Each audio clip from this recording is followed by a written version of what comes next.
Encounter specialist Yogi Adityanath. ഇങ്ങനൊരു വാക്ക് അല്ലെങ്കിൽ ഇങ്ങനൊരു ടൈറ്റിൽ പറയുമ്പോൾ കഴിഞ്ഞ ദിവസം യുപിയിൽ ഉണ്ടായ 2 സംഭവങ്ങളുമായി ബന്ധപ്പെട്ടാണ് ഞാൻ ഈ ഒരു ടൈറ്റിൽ പറഞ്ഞിട്ടുണ്ടായിരുന്നത്.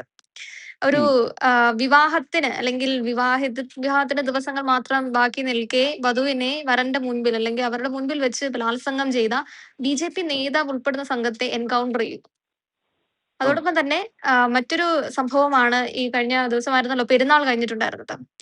പെരുന്നാളിൽ സുഹൃത്തുക്കളായിരുന്ന 2 പേര് സുഹൃത്തിനെ വീട്ടിലേക്ക് പെരുന്നാൾ ആഘോഷിക്കാൻ വിളിക്കുന്നു. വിളിക്കുന്ന ആസാദ് തന്റെ സുഹൃത്തായ സൂര്യപ്രതാപിനെ നിഷ്കരുണം കൊല്ലുകയാണ് ചെയ്യുന്നത്. അപ്പോ ആ. അവിടെയും ഈ ഒരു എൻകൗണ്ടർ നമുക്ക് കാണാൻ സാധിക്കും. യഥാർത്ഥത്തിൽ ഉം. ഒരു രാഷ്ട്രീയം അല്ലെങ്കിൽ പാർട്ടിയോ അല്ലെങ്കിൽ മതത്തിനോ അതീതമായിട്ടുള്ളൊരു എൻകൗണ്ടർ ആണോ യുപിയിൽ നടക്കുന്നത്? ഇത് ഈ നമ്മുടെ യോഗി ആദിത്യനാഥിനെ എൻകൗണ്ടർ സ്പെഷ്യലിസ്റ്റ് എന്ന് വിളിക്കുന്നതിൽ എനിക്ക് അത്ര വലിയ ഒരു യോജിപ്പില്ല. കാരണം അദ്ദേഹം ഭാരതം ഇപ്പൊ കണ്ടുവരുന്ന ഏറ്റവും നല്ല മുഖ്യമന്ത്രിമാരിൽ ഒരാളാണ് അദ്ദേഹം. വളരെ അപൂർവമായിട്ടുള്ള രാഷ്ട്രീയ നേതാക്കന്മാരെ ഇങ്ങനെയൊക്കെ ഉണ്ടാവാറുള്ളൂ. അപ്പോ അദ്ദേഹം മുഖ്യമന്ത്രി പദം ഏറ്റെടുത്തപ്പോൾ തന്നെ അദ്ദേഹം പറഞ്ഞിട്ടുണ്ട്, ക്രമസമാധാന നിലയിൽ ആരെങ്കിലും തെറ്റായ പ്രവൃത്തി ചെയ്താൽ ഞങ്ങൾ കർശനമായ നടപടിയെടുക്കുക, അവരെ അറസ്റ്റ് ചെയ്യും. അത് പോലീസുകാർക്കെതിരെ അല്ലെങ്കിൽ പാവപ്പെട്ടവർക്കെതിരെ ആക്രമണം അഴിച്ചുവിട്ടാൽ ഞങ്ങൾ പോലീസിന് ഫുൾ അതോറിറ്റി കൊടുത്തിട്ടുണ്ട് അവരെ കൈകാര്യം ചെയ്യാനായിട്ട്. അപ്പൊ ഇത് ഇപ്പോ ഒന്ന് ഈ ആസാദിന്റെയും പിന്നെ സൂര്യപ്രസാദ് ചൗഹാന്റെയും കാര്യമാണ്. അത് വളരെ ഭീകരമായ ഒരു സംഭവമാണ്. ബക്രീദിന്റെ അന്ന് സൂര്യപ്രതാപിനെ വീട്ടിൽ നിന്ന് വിളിച്ചിറക്കി കൊണ്ടുപോയി, നിർബന്ധമായിട്ട് വീട്ടിൽ നിന്ന് വിളിച്ചിറക്കി കൊണ്ടുപോയി ആടിനെ അറക്കുന്നത് കാണണം എന്നും പറഞ്ഞ് വിളിച്ചുകൊണ്ടുപോയിട്ട് അയാൾക്ക് കാണാൻ കൂട്ടാക്കിയില്ല. അയാൾ തിരിച്ച് വീട്ടിലേക്ക് വരാനായിട്ട് അവരുമായിട്ട് മൽപ്പിടുത്തം നടത്തി. എന്നെ വിടുന്നു പറഞ്ഞ് ബഹളം കൂട്ടിപ്പോ ഈ വിളിച്ചുകൊണ്ട് പോയ ആസാദ് തന്നെ ഒരു വലിയ കത്തി എടുത്ത് 5-6 തവണ അയാളെ കുത്തി കൊല്ലുക ചെയ്തത് ഈ സൂര്യപ്രകാശിനെ. അയാളുടെ അമ്മയ്ക്ക് ഒരു മകനേ ഉള്ളൂ. അവര് കൂലി വേല ചെയ്തിട്ടാണ് ഇത് കുടുംബം പുലർത്തുന്നത്. അമ്മ ഇതറിഞ്ഞ് വരുമ്പോ കാണുന്നത് മകന്റെ മൃതശരീരമാണ്. ഒരു മനുഷ്യനെയും ദ്രോഹിക്കാതെ വെറും 17 വയസ്സ് പ്രായമുള്ള ഒരു കുട്ടി. അപ്പൊ അത് എന്താവശ്യത്തിനാണ് കൊന്നതെന്ന് ചോദിച്ചാൽ ഇതിന് നമുക്ക് ഒന്നേ പറയാനുള്ളൂ, അവർക്ക് അവരുടെ അധികാരം, അവരുടെ ധാർഷ്ട്യം ജനങ്ങളെ ഒന്ന് ബോധ്യപ്പെടുത്തണം. ഞങ്ങൾ കഴിഞ്ഞ് വേറെ ആരുമില്ല, ഞങ്ങൾ ആടിനെയും കൊല്ലും, പശുവിനെയും കൊല്ലും, മനുഷ്യരെയും കൊല്ലും, ഞങ്ങളോട് ചോദിക്കാൻ ആരുമില്ല എന്നുള്ളതാണ് അവര് ജനങ്ങൾക്ക് നൽകുന്ന മെസ്സേജ്. അപ്പൊ അത് കൂടാണ്ട് ഈ ആസാദിന്റെ ഒപ്പം അയാളുടെ 3 കൂട്ടുകാരുണ്ടായിരുന്നു, നവാബെന്നും ഫർഹാൻ എന്ന് പറഞ്ഞ് അത്തീഫ് എന്ന് പറഞ്ഞ 3. ഇത് കഴിഞ്ഞിട്ട് എന്താ ഉണ്ടായെന്ന് വെച്ചാൽ അയാള് സോഷ്യൽ മീഡിയയില് അയാൾ സ്വയം വന്ന് പോസ്റ്റ് ചെയ്തു, ഞാൻ ഒരുത്തനെ കൊന്നു, ഇങ്ങനെയാണ് ആൾക്കാരെ കൊല്ലേണ്ടത് എന്നൊക്കെ പറഞ്ഞു കഴിഞ്ഞിട്ട്. അത് പോലീസിൽ അറിയിച്ചിട്ടുണ്ടാവും. ഉടനെ ഈ സംഭവം നടന്ന ഖാരി എന്ന് പറഞ്ഞ സ്ഥലമാണ് ഗാസിയാബാദിൽ. അവിടെ ഒരു ചെറിയ ടൗൺ ആയിരിക്കണം അത്. അവിടെ ഇയാൾക്ക് പോലീസ് ഇയാളെ അന്വേഷിക്കണ്ടെന്ന് പറഞ്ഞപ്പോ പേടിയായി. ഉടനെ ഇയാൾ സ്ഥലം വിടാൻ തീരുമാനിച്ചപ്പോ കയ്യിൽ കാശൊന്നുമില്ല. അപ്പൊ ഈ സൂര്യപ്രതാപ് അയാളുടെ വീടിനടുത്ത് ഇയാൾക്ക് ഒരു മുസ്ലിം സുഹൃത്തുണ്ടായിരുന്നു. ആ മുസ്ലിം സുഹൃത്തിനെ വിളിച്ചു പറഞ്ഞു, എനിക്ക് കുറച്ച് പൈസ വേണമെന്ന് പറഞ്ഞു. ഒന്ന് പോരെ, പൈസ എടുത്ത് വെച്ചേക്കാം, നീ വന്നേക്കുന്നു. ഈ അയാള് അറിഞ്ഞില്ല, പോലീസുകാർ വന്ന് ഈ മൊത്തം ഏരിയ വളഞ്ഞു നിൽക്കണ വിവരം ഈ ആസാദ് അറിഞ്ഞില്ല. അയാള് ഒരു ബൈക്കില് ഈ കൂട്ടുകാരന്റെ വീട്ടിൽ വന്ന് പൈസ മേടിച്ചു. പോവാൻ നേരത്ത് പോലീസുകാർ വളഞ്ഞു, അയാളോട് കീഴടങ്ങാൻ പറഞ്ഞു. അയാൾ എന്ത് ചെയ്തു, അയാളുടെ കയ്യിലുള്ള അനധികൃതമായി ലൈസൻസ് ഇല്ലാത്ത തോക്കുകൊണ്ട് അയാൾ പോലീസുകാരെ വെടിവെച്ചു. ഒരു പോലീസുകാരന് പരിക്ക് പറ്റി. അവര് സ്വയം പ്രതിരോധത്തിന് വേണ്ടി തിരിച്ചു വെടിവെച്ചു. അതിനെ അയാൾക്ക് പരിക്ക് പറ്റി. ആർക്ക്? ആസാദിന്. ആശുപത്രി കൊണ്ടുപോയി കുറച്ച് കഴിഞ്ഞപ്പോൾ ആള് ചത്തുപോയി. ഇതാണ് അവിടെ നടന്ന സംഭവം. അപ്പൊ അത് കൂടാണ്ട് വേറൊരു സംഭവമുണ്ട്. ഞാൻ അതിനു മുമ്പ് വേറൊരു കാര്യം പറയാം. ഈ പോലീസ് ആക്ഷനില് ജാതിയോ മതമോ ഒന്നുമില്ല.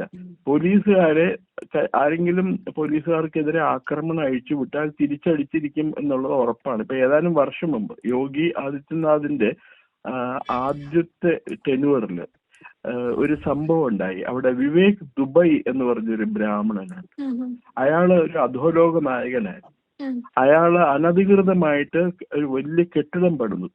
ആ കെട്ടിടത്തിന് എന്താ പറയണ തദ്ദേശ സ്വയംഭരണ സ്ഥാപനത്തിൽ നിന്നുള്ള അനുമതി ഒന്നും ഇല്ലാതെയാണ് അയാൾ പണിതത്.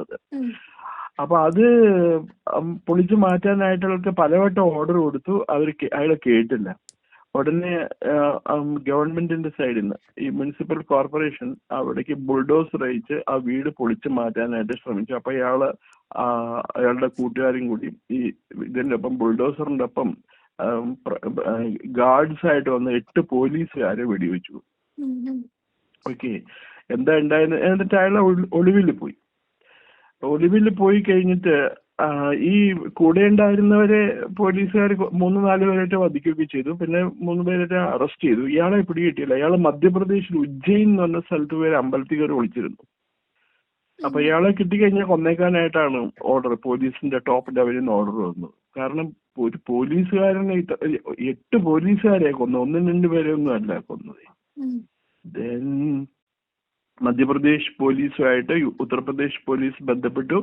അവര് പറഞ്ഞു ഇയാൾ ഇന്ന അമ്പലത്തിൽ ഒളിച്ചിരിക്കുന്നത്, ഞങ്ങൾ അയാളെ പുറത്തിറക്കി തരാം, നിങ്ങളെ കൊണ്ടുകൊടുന്നു.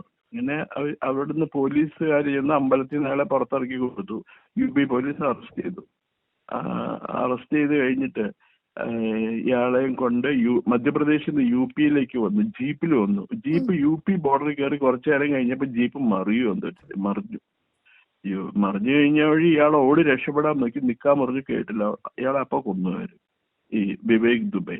അതിൽ നിന്ന് ഒരു കാര്യം മനസ്സിലായല്ലോ, ഈ അധോലോക ആണെങ്കിലും പോലീസ് ആണെങ്കിലും ശരി, അവര് ആരെയാണെങ്കിലും കൊല്ലും. പോലീസിനെതിരെ കൈ പൊക്കുന്ന ആൾക്കാരെ അപ്പൊ കൊന്നിരിക്കും അവര്. അത് സംശയമില്ല എന്നുള്ളത് തെളിയിച്ചു കൊടുത്തു. ആദ്യമൊക്കെ പറഞ്ഞിരുന്ന UPയുടെ പോലീസുകാര് മുസ്ലിങ്ങളെ തെരഞ്ഞുപിടിച്ച് കൊല്ലണമെന്നാണ്. ആ വിവേക് ദുബൈനെയും അയാളുടെ കൂട്ടുകാരെയും കൊന്നതോടുകൂടി ആ ഇമേജും ഇല്ലാതായി.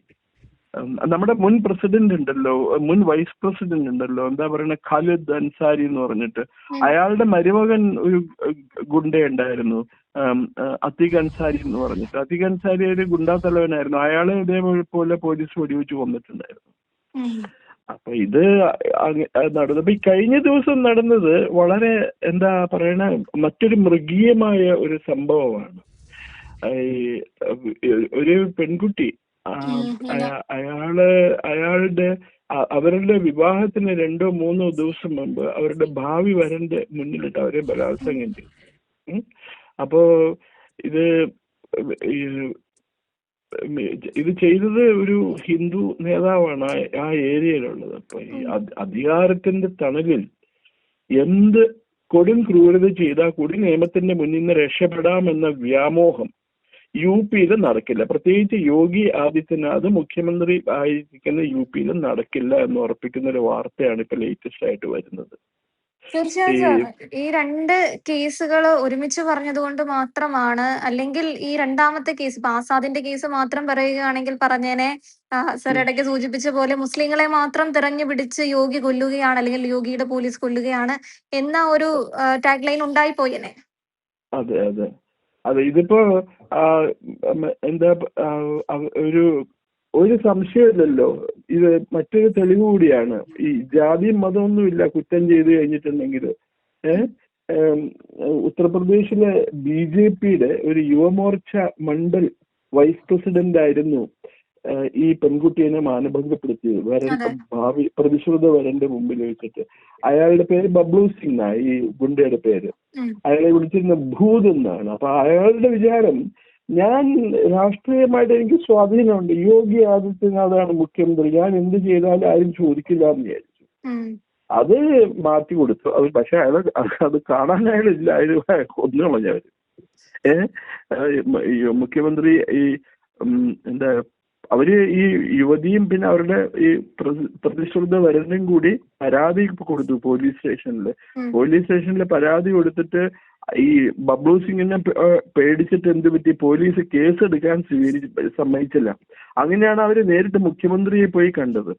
മുഖ്യമന്ത്രി പറഞ്ഞു, നിങ്ങളൊരു കാര്യം ചെയ്തോളൂ, വിവാഹത്തിനുള്ള ഒരുക്കങ്ങൾ ചെയ്തോളൂ, ബാക്കി ഞാൻ നോക്കിക്കോളാം എന്ന് പറഞ്ഞു. അപ്പൊ തന്നെ നവദമ്പതികളെ അവർ അനുഗ്രഹിച്ചു മുഖ്യമന്ത്രി പറഞ്ഞു വിട്ടു. പറഞ്ഞു വിട്ടതിന് ശേഷം ആ ഒരു പെൺകുട്ടിയുടെ കണ്ണീരിന്റെ മുന്നിൽ പ്രതിയുടെ രാഷ്ട്രീയ പശ്ചാത്തലമോ സ്വാധീനമോ നോക്കാൻ പാടില്ല എന്ന് ശക്തമായ നടപടി ഉണ്ടാകണമെന്ന് ഉത്തർപ്രദേശ് പോലീസിന് മുഖ്യമന്ത്രി നേരിട്ട് നിർദ്ദേശം കൊടുക്കുന്നു. സംഭവം ഇത് പുറത്തറിഞ്ഞതോടെ ഒളിവിൽ പോയ ബബ്ലു സിംഗിനെ പിടികൂടാൻ യു പി പോലീസിന് 1 ലക്ഷം രൂപയുടെ പാരിതോഷികവും പ്രഖ്യാപിച്ചു. അപ്പൊ യു പി പോലീസിന്റെ ഒരു സ്പെഷ്യൽ ഓപ്പറേഷൻസ് ഗ്രൂപ്പ് ഉണ്ട്. അവര് പിന്നെ പോലീസും കൂടി രാപ്പകലില്ലാതെ അവന് വേണ്ടി അന്വേഷണം നടത്തി ഒടുവിൽ പോലീസിന്റെ കണ്ണു വെട്ടിച്ച് കടന്നു കളയാൻ ശ്രമിച്ച ബബ്ലു സിംഗിനെ സായുധരായിട്ടുള്ള ഒരു സംഘം പോലീസുകാർ വളഞ്ഞ് അത് എന്നാൽ കീഴടങ്ങിയില്ല. രക്ഷപ്പെടാനായിട്ട് പോലീസിന് നേരെ തിരിഞ്ഞ കൂവരന്റെ ഇരു കാലുകളിലേക്കും കൂടി യു പി പോലീസിന്റെ തോക്കുകളിൽ നിന്നും വെടിയുണ്ട് പാഞ്ഞു കയറി. അങ്ങനെ അധികാരത്തിന്റെ ഹുങ്കിൽ ഒരു പെൺകുട്ടിയുടെ ജീവിതം തെറ്റിച്ചീന്തി അവന്റെ അഹങ്കാരവും വെടിയുണ്ടകൾക്ക് മുന്നിൽ തകർന്നു വീണു.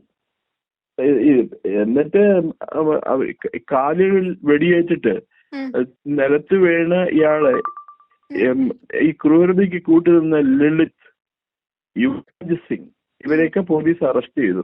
അതുപോലെ പ്രതിക്ക് ഒളിവിൽ കഴിയാനായിട്ട് സഹായം ചെയ്തു കൊടുത്ത പ്രാദേശിക BJP നേതാവിന്, അയാളുടെ പേര് ജുഗേഷ് സിംഗ് എന്നാണ്, അയാളെ അറസ്റ്റ് ചെയ്തു. അപ്പൊ ഒരു സ്ത്രീയുടെ മാനത്തിന് വിലയിടാനായിട്ട് അധികാരത്തിന്റെയോ രാഷ്ട്രീയത്തിന്റെയോ ഒരു പിൻബലവും മതിയാകില്ല എന്ന ശക്തമായ സന്ദേശമാണ് യോഗിയുടെ ഈ നിർദ്ദേശപ്രകാരം പ്രാവർത്തികമാക്കിയിരിക്കുന്നത്. അതായത് ഭരണപക്ഷത്തെ ഒരു നേതാവായിട്ട് പോലും തെറ്റ് ചെയ്തപ്പോൾ ഒരു ദാക്ഷിണ്യവും കൂടാതെ വെടിവെച്ച് വീഴ്ത്തി നിയമത്തിന് മുന്നിൽ കൊണ്ടുവന്ന പോലീസിന്റെ നടപടിയെ ഇവൻ സാധാരണക്കാരന് കൂടി വളരെ പ്രതീക്ഷയാണ് നൽകുന്നത്. പ്രത്യേകിച്ച് സ്ത്രീകൾക്കെതിരെയുള്ള അതിക്രമങ്ങളിൽ ഇരകൾക്കൊപ്പം നിൽക്കാനും കുറ്റവാളികൾക്കെതിരെ മുഖം നോക്കാതെ നടപടിയെടുക്കാനും വേണ്ടത് ഈ ഇച്ഛാശക്തിയാണ്. അത് ഏതൊരു ഭരണാധികാരിക്ക് ആവശ്യം വേണ്ട ഒരു യോഗ്യതയാണ്. യോഗി ആദിത്യനാഥിന് ആ ഇച്ഛാശക്തി നന്നായിട്ടുണ്ട് എന്നുള്ളതാണ് ഈ സംഭവം തെളിയിക്കുന്നത്. യു പിയിലെ ക്രമസമാധാന നില വളരെ വളരെ വളരെ ഇംപ്രൂവ് ചെയ്തിട്ടുണ്ട് കഴിഞ്ഞ 7-8 വർഷം കൊണ്ട്. അദ്ദേഹം അധികാരം ഏറ്റെടുത്തപ്പോ പഴയ മറ്റേ മുലായം സിംഗ് യാദവിന്റെയും അഖിലേഷ് യാദവിന്റെയൊക്കെ ഭരണത്തിന്റെ ഹാങ് ഓവറിലായിരുന്നു യു പി പോലീസും ബ്യൂറോക്രസിയൊക്കെ. പക്ഷെ ശക്തമായ നിലപാടെടുത്തു കഴിഞ്ഞപ്പോ എല്ലാം വഴിക്ക് വന്നുകൊണ്ടിരിക്കുക, ഓരോന്നും നോർമൽ ആയിക്കൊണ്ടിരിക്കുകയാണ്. ഇത് ഒരു പാഠമാകാവുന്നതാണ് കേരളത്തിലെ മുഖ്യമന്ത്രിക്കും തമിഴ്നാട്ടിലെ മുഖ്യമന്ത്രിക്കും മറ്റെല്ലാവർക്കും. ഇങ്ങനെ വേണം ജോലി ചെയ്യാൻ എന്നുള്ളത്. തീർച്ചയായും സർ, യോഗിയുടെ ഒരു നടപടി രാജ്യത്തിന് തന്നെ അഭിമാനകരമാകുന്ന ഒന്നാണ്. ഒരു രാഷ്ട്രീയമോ മതമോ ഒന്നുമല്ല അടിസ്ഥാനം, നമ്മുടെ ജനങ്ങളുടെ കണ്ണീരിന് തന്നെയാണ് വില എന്ന വലിയ പാഠമാണ് യോഗി തന്നിട്ടുള്ളത്. അതെ അതെ, അദ്ദേഹത്തിനെതിരെ ഒന്നും പറയാനില്ലല്ലോ. അതുകൊണ്ട് ഒന്ന് ആലോചിച്ച് നോക്കിയ കേരളത്തിലെ യൂസഫ് അലി, MA യൂസഫ് അലി തന്റെ ബിസിനസ് വാണിജ്യ സാമ്രാജ്യം വികസിപ്പിക്കുന്നതിന്, കേരളത്തിന് വെളിയിലേക്ക് വികസിപ്പിക്കുന്നതിന് അദ്ദേഹം തെരഞ്ഞെടുത്ത ഒരു സംസ്ഥാനം യു പിയിലെ ലക്നൌവിലാണെന്ന് തോന്നുന്നു. അദ്ദേഹം ഒരു വലിയ ഷോപ്പിംഗ് മാളോ പിന്നെ ഏതൊരു ഭക്ഷ്യ സംസ്കരണശാല എന്തൊക്കെയോ നിർമ്മിച്ചുകൊണ്ടിരിക്കുകയാണ്. അപ്പോൾ വളരെ നല്ല ഭരണമാണ് യു പിയിൽ നടക്കുന്നത്. വനിതകൾക്കൊക്കെ കുട്ടികൾക്കും ഒക്കെ സ്വതന്ത്രമായിട്ട് ഭയപ്പെടാതെ പുറത്തിറങ്ങി നടക്കാൻ പറ്റും. ഇങ്ങനെയുള്ള ചില അപജയങ്ങൾ ഉണ്ടാകുമ്പോൾ അതിനെതിരെ അപ്പം തന്നെ നടപടിയെടുക്കുന്നുണ്ട് ഈ യു പി പോലീസ്. അതല്ലെങ്കിൽ അവര് പറഞ്ഞ പോലെ ബാബാന്നാ വിളിക്കുന്നത് യോഗി ആദിത്യനാഥൻ, ബാബ വെൽക്കം എന്നുള്ളതാണ്. അഴിമതിയുടെ പേര് പറഞ്ഞ ഇവർക്ക് ഒന്നും അദ്ദേഹത്തിനെതിരെ ആരോപണം ഉന്നയിക്കാൻ പറ്റൂലല്ലോ. കാരണം ഇപ്പൊ ഇത്ര 10 വർഷം ആളാണല്ലേ ഭരണം തുടങ്ങിയിട്ട്, ഒരു അഴിമതി ആരോപണം പോലും ഉണ്ടായിട്ടില്ല. അതേസമയം ഉത്തർപ്രദേശിനെ ഇപ്പൊ ജനങ്ങൾ വിളിക്കുന്നത് എന്താണെന്ന് അറിയാമോ? ഉത്തമ പ്രദേശ് എന്നാണ് വിളിക്കുന്നത്. ഉത്തർപ്രദേശ്. കാരണം പണ്ട് ബീമാരു എന്ന് പറയുന്ന സംസ്ഥാനങ്ങളുണ്ടായിരുന്നു. ബീമാരു എന്ന് പറഞ്ഞാൽ അസുഖം ബാധിത സംസ്ഥാനങ്ങൾ എന്നാ പറയുന്നത്. ബീഹാർ, മധ്യപ്രദേശ്, രാജസ്ഥാൻ, ഉത്തർപ്രദേശ്. ഉത്തർപ്രദേശിനെ ആ ബീമാരിൽ നിന്നും മാറ്റി ബീഹാറിന്റെ ആൽഫബറ്റ്സ് വെച്ചിട്ടുണ്ടാക്കിയതാണ്. സാമ്പത്തികമായും പിന്നെ അതുപോലെ സാമൂഹ്യമായും വളരെ പിന്നോക്കം നേരിടുന്ന സംസ്ഥാനങ്ങളാണിത്. ഇന്ന് ഉത്തർപ്രദേശ് ഇന്ത്യയിലെ തന്നെ ഏറ്റവും സാംസ്കാരിക ഔന്നത്യങ്ങളിലേക്ക് ഉയർന്നുകൊണ്ടിരിക്കുകയാണ്. അതിന്റെ ഫലം നമുക്ക് കാണാനുണ്ട്. സാധാരണ നിയമമനുസരിച്ച് ജീവിക്കുന്ന ഒരു മനുഷ്യനെ ഒന്നുകൊണ്ടും ഭയപ്പെടേണ്ട ആവശ്യമില്ല. പക്ഷെ ക്രിമിനൽ നടപടികൾ ഏർപ്പെട്ടിരിക്കുന്നവർക്ക് ഉത്തർപ്രദേശ് ഭാര്യ കയറാമല്ലയാണ്. തീർച്ചയായും. അപ്പൊ ഈ ഒരു വിഷയത്തില് സർ വളരെ ബ്രീഫായിട്ടാണ് എന്നോടും എനിക്ക് പറഞ്ഞു തന്നതാണെങ്കിലും യോഗിയുടെ യുപിയിൽ ഇത്തരം ഒരു രാഷ്ട്രീയ മതം ഒന്നും ഒരു പ്രധാന കാര്യമല്ല. ജനങ്ങൾക്ക് തന്നെയാണ് പ്രാധാന്യം കൊടുക്കുന്നത്. മറ്റുള്ള രാജ്യത്തെ ബാക്കിയുള്ള മുഖ്യമന്ത്രിമാർക്കും ഒരു വലിയ അല്ലെങ്കിൽ അവർക്കും അത് ആവർത്തിക്കാവുന്നതാണ്. അല്ലെങ്കിൽ അവർക്ക് കൂടെ ഇത് അനുകരണീയമായിട്ടുള്ള ഒരു കാര്യമാണ് യോഗി സ്വീകരിക്കുന്നത്. വളരെയധികം നന്ദി സർ. Thank you.